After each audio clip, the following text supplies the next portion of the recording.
پیسے والا بننا کمال نہیں ہے، بہادری یہ ہے کہ حلال کے ذریعے بندہ دولت مند بن کے دکھائے۔ اب دھوکہ دے کر، جھوٹ بول کر، ملاوٹ کر کے اور 10 قسم کے گندے کام کر کے بندہ بولے میں پیسے والا بن گیا، میں مالدار بن گیا۔ کوئی رشوت کھاتا ہے، کوئی سود کھاتا ہے، کوئی کیا کھاتا ہے، ملازم آدمی کچھ اور کھاتا ہے۔ حرام کمانے کے لیے ملازم کے پاس بھی راستے کم نہیں ہیں۔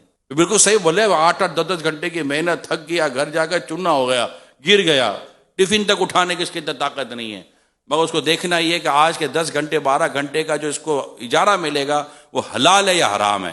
اتنا بڑا شربت کا آپ پتیلا بنا لیں، اتنا بڑا شربت کا مطلب کہ وہ ٹینک بنا لیں، ایک قطرہ پیشاب ڈال دے اس کے اندر، ایک قطرہ شراب ڈال دے اس کے اندر، میں کہتا ایک قطرہ زہر ڈال دے، مجھے بتائے وہ پورا شربت کس کام کا؟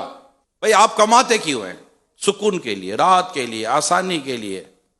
بندہ کیوں کماتا ہے؟ بے چین رہنے کے لیے، پریشان رہنے کے لیے، دکھ پالنے کے لیے کہ یار جتنا کماؤ تو اتنا دکھ بڑھ رہا ہے۔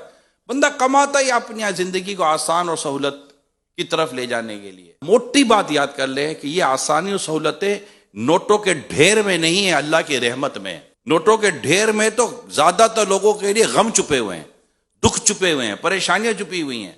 اتنا نوٹوں کا ڈھیر ہے مگر علاج نہیں ہو رہا، اتنا نوٹوں کا ڈھیر ہے کھانا نہیں کھا سکتا، اتنا نوٹوں کا ڈھیر ہے بیوی چھوڑ کر چلی گئی ہے، اتنے نوٹوں کا ڈھیر ہے اولاد بات بھی نہیں کر رہی ہے، اتنے نوٹوں کا ڈھیر لگا ہوا ہے، وفا ڈھونڈ رہا ہے وفا نہیں مل رہی، شفا ڈھونڈ رہا ہے شفا نہیں مل رہی، نوٹوں کا ڈھیر لگا ہوا ہے۔ نوٹیں کھائے گا؟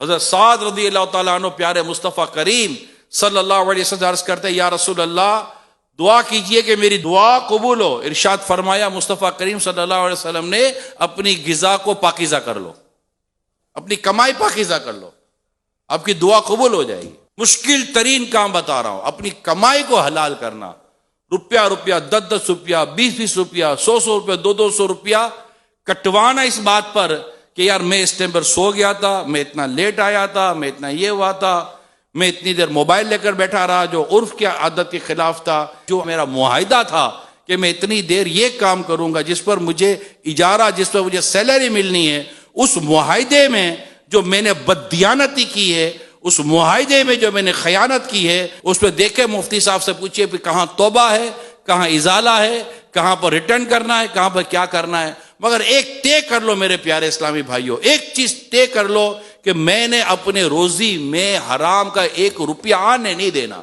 پھر آپ دیکھو رب کی بارگاہ سے شفا، راحت، فرحت، سکون، اطمینان، ایمان کامل، گھر کی محبت، گھر کا پیار اور ادارے کا اعتماد، اور ادارے میں عزت کتنی ملتی ہے وہ کسی ریٹ میں آپ نہیں خرید سکتے، اگر وہ مل سکتی ہے تو ایمانداری سے مل سکتی ہے۔